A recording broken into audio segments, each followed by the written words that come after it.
Marlin steak. Bulalo. Sabaw. Chicken, sinigang.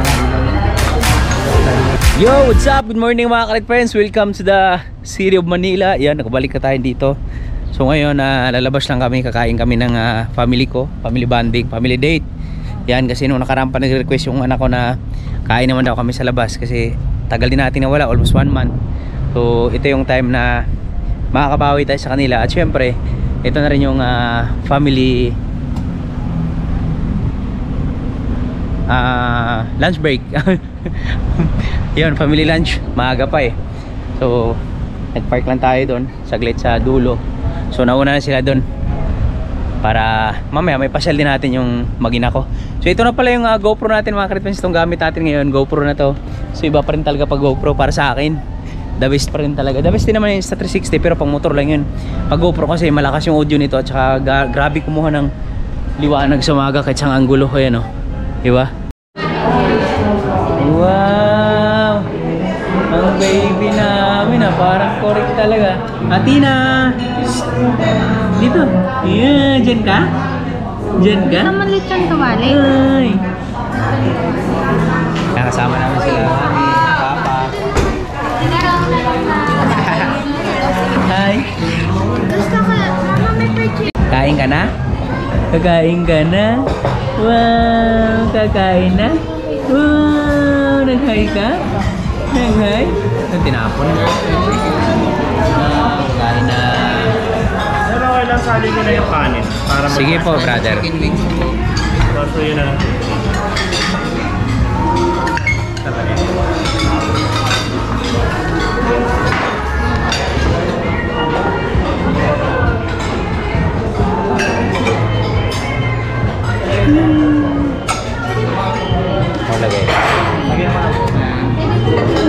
Lola pa sa mukha ko.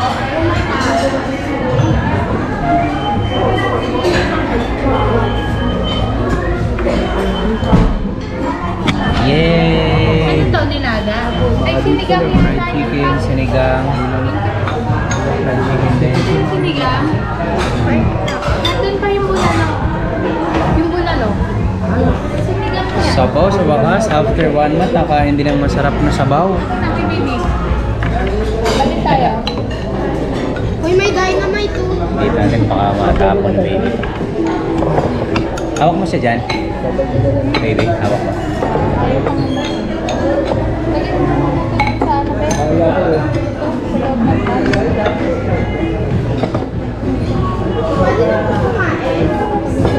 Oh, pwede na, kumain ka na.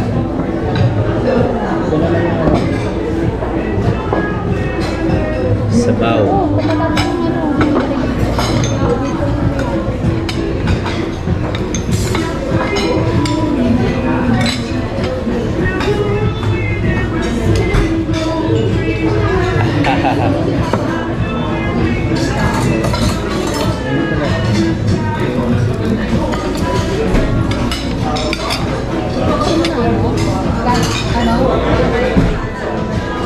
Pwede ba siya chicken? Ayan pala. Wow!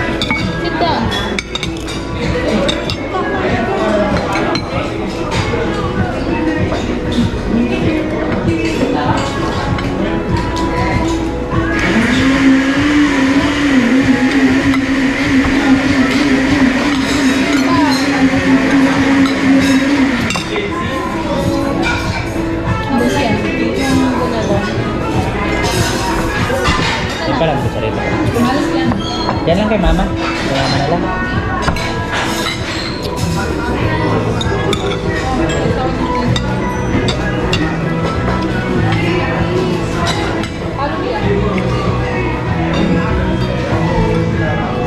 Ano nung piyayan, be?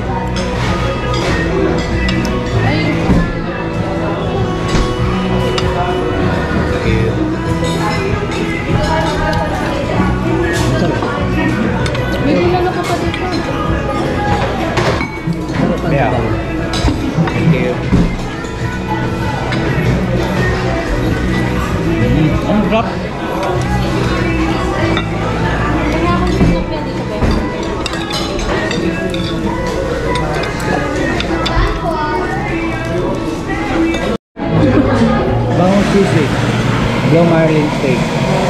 Bulalo. Sabaw. Lambot to, bibigay.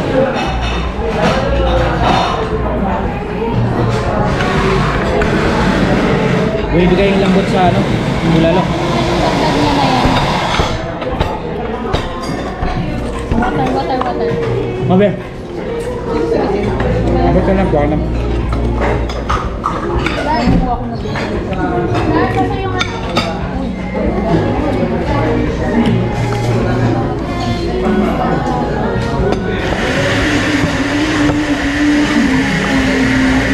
Me.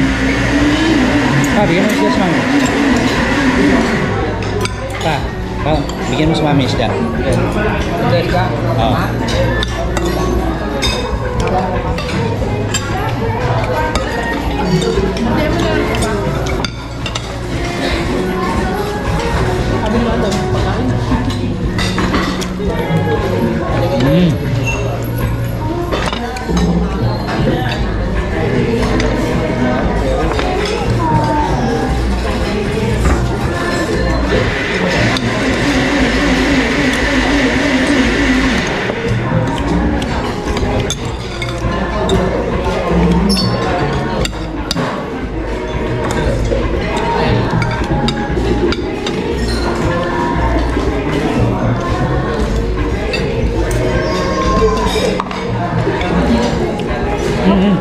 Mauntog na naman ha.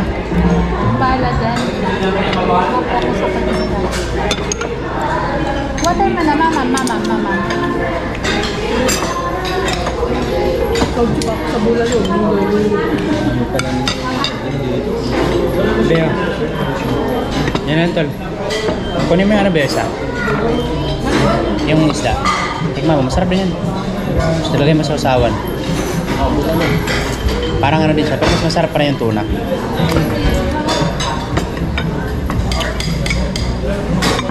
Ikaw darling. Tingnan kita darling.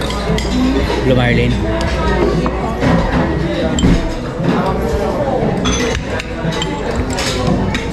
Takaw naman ng baby sa mama.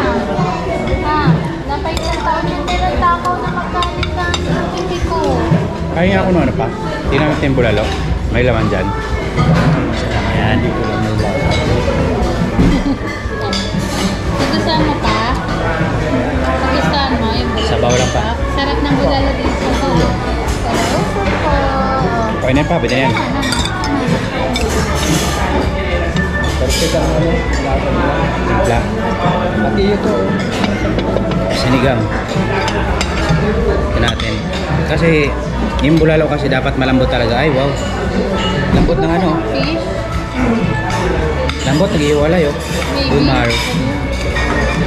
Ang nandito yung buto. Ayos.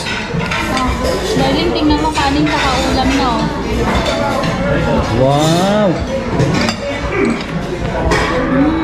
Wow. Sarap. Yay. One more. Fish yung Kain siya ng isda oh. One more, tapos sabaw. Galing ng baby ko ah. Pati nga ito, pati lang ito. Wow! Ay! Solve ko na ate. Ayun na. Kapakapa. Wow! Sarap naman. Yay! Palakpakan! Palakpakan! Yeah! Ayan. Bakit mo tayo ng kapay?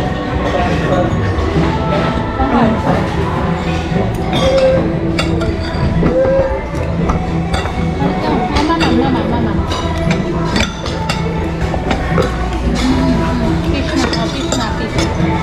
Fish na.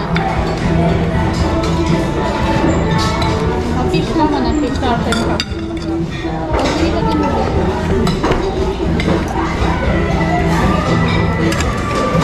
Wala, kumakain ng kanin ba? Wala na. Ate, Kumakain ng kanin. may kanin pa ba tayo dyan? Order ko po ng kanin. May kwabot mo yung kanin mo. Yun. Kahit ka pa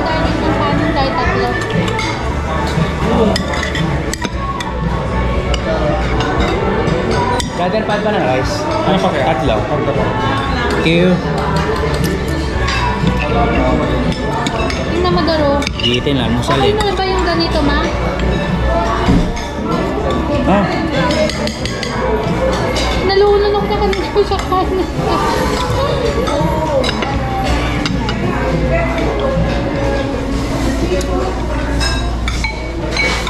Mas marami pa nga doon yung sinubo ko kanina sa kanya. Tuwa siya yun. Ang saya niya. Sabi niya, mama, ang saya ko. Wala na sinilang mo ako ngayon ako kumain ng ganang karami. Sabi niya, oh, naman. lambot. Ito na ito. Butter.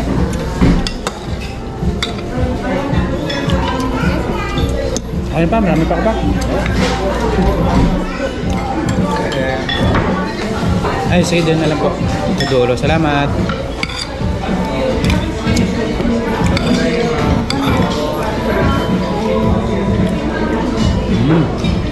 Diba kaya mo? Pen ba kaya mo? Sige lang pa. Ito kaya yan.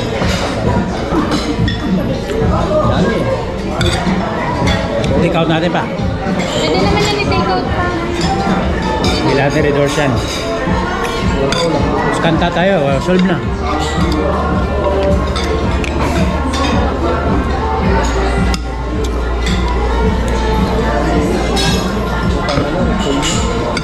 Be, tintahan mo na nga yung isang ganito niya ng dagdag.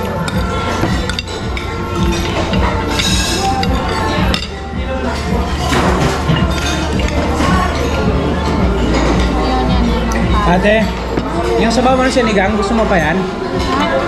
Gusto mo pa? Yung sabaw ng sinigang? Okay na. Thank you.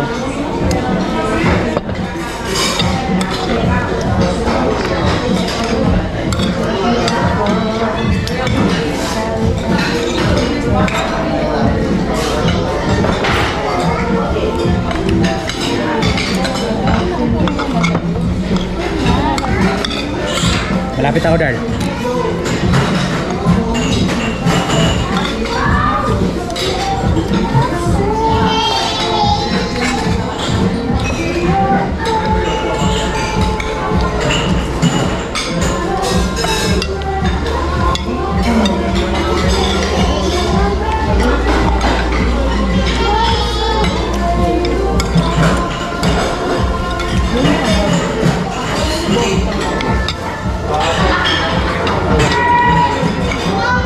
Sulit.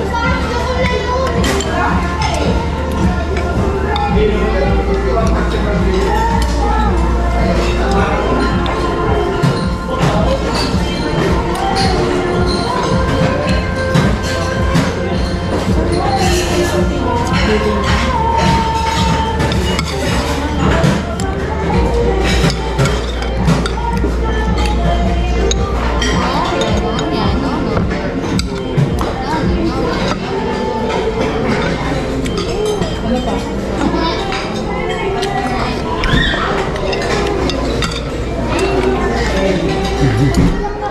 Pwede yung take out pa. Mama ka dyan. Parang ganito.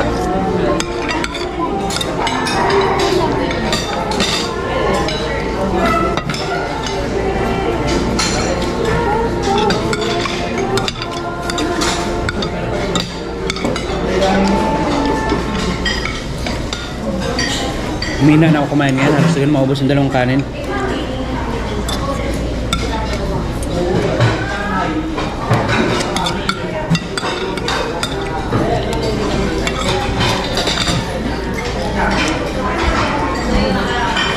Napag-adjust yung bituka ko.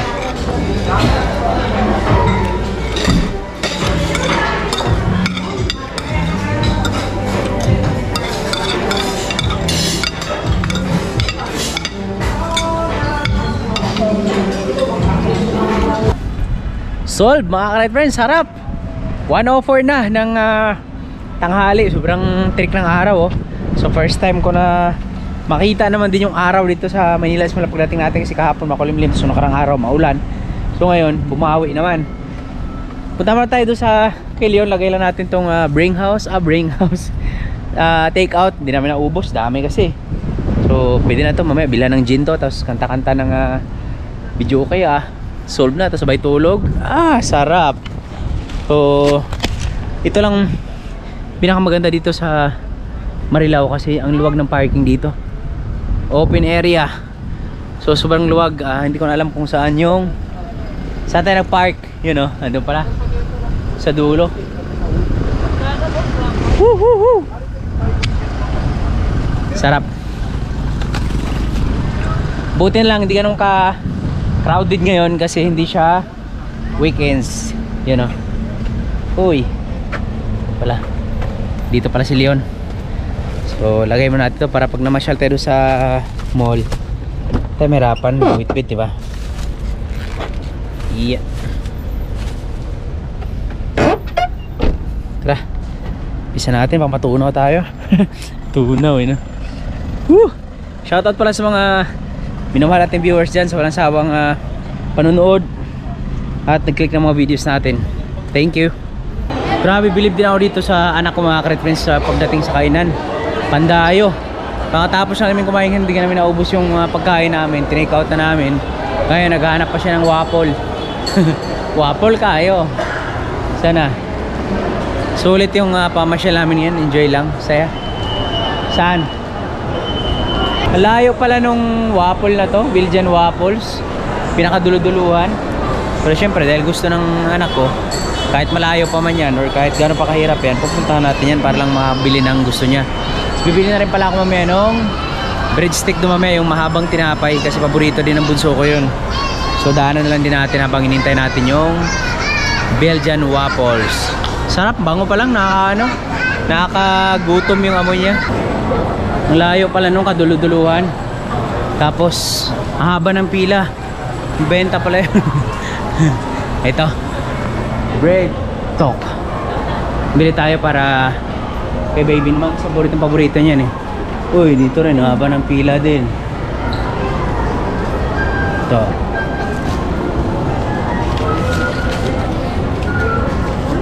yan, patangkad pa kay baby. Gusto niya 2:53 na ng hapon mga Karet Friends, at ito na, hawian na, tapos na kayo kumain, tapos na kayo mamili, tapos na mag-ikot-ikot, masyal kasama ang aking mag-ina. So ngayon doon lang sila, kunin ko na lang yung si Leon, tapos pipick upin natin doon sa harapan para hindi siya maglakad na malayo. So uwi na rin tayo, papagawa ko pa yung motor natin sa Ace, papakondisyon natin yun kasi matagal-tagal pang gawaan yun. Maraming gagawin doon para sa paghanda natin ng puntang biyahe pa Bicol. So hanggang dito lang muna itong vlog na ito mga Karet Friends, at maraming salamat sa suporta at panonood. God bless, bye bye. Dito na tayo sa bahay mga Karet Friends. Ang ating oras ngayon ay magpa 5 na ng hapon. So papakita ko sa inyo si Ace dito lang sa labas. So ito yung ipapaayos natin. Tingnan nyo naman yung kalawang So napabayaan ko na siya, yung mga sticker na natanggal na kasi nung huling rehistro ko sa LTO ay bawal yung kanyang sticker dati. So naghigpit yung LTO, kaya ayun, tinanggal ko na ng tuluyan. So ito na, meron na siyang ilaw para sa biyahe natin sa Bicol. Pinaghandaan natin yan. Tapos ang problema dyan ay kailangan natin ipaayos din yung kanyang hazard. Yan, kasi hindi nagana yung kanyang hazard. Tapos ito yung puro kalawang na yung preno niya, yun So naglock na, dikit na. Brake light nito, alam ko wala na rin. At yun grabing kalawang na parang simento na yan parang kumakasan ng simento na. Pero kondisyon pa yung makina nito, minsan ilang beses na lubog sa bato, hindi pa naibaba yung makina nito. At yan yan, so puro kalawang na yan. At eto yung kadena nya, ayun so kinain na ng kalawang. Kaya bukas papagawa natin to, hatid natin doon sa tropa kay Kuya Daniel.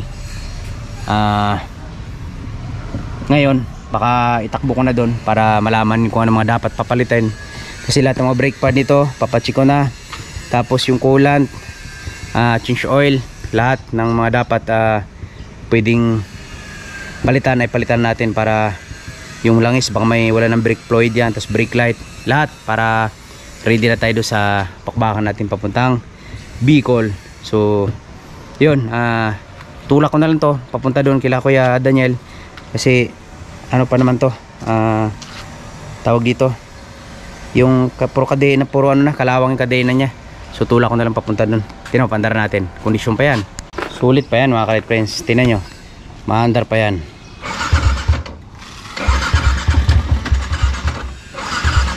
Mandar ka. Pahiya tayo siya. Yun lang.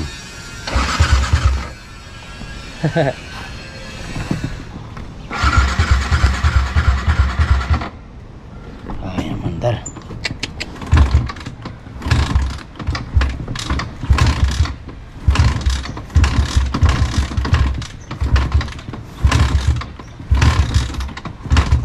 Mandar pa to kahapon ah.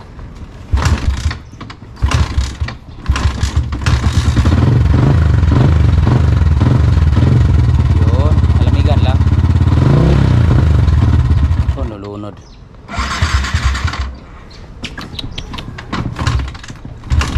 So, kailangan si kondisyon.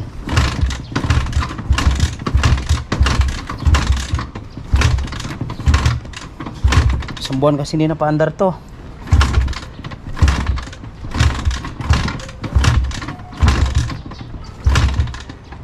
Uy.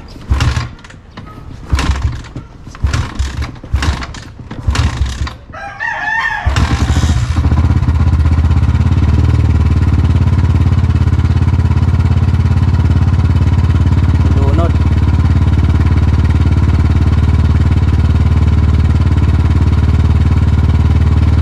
Ito yung problema niya dito, lalo na pag nabasa sa ulan. So matagal siyang pandarin ulit. Kailangan nating ipacheck to kasi pagka nasa biyahe na tayo mahirapan tayo. Ayan na.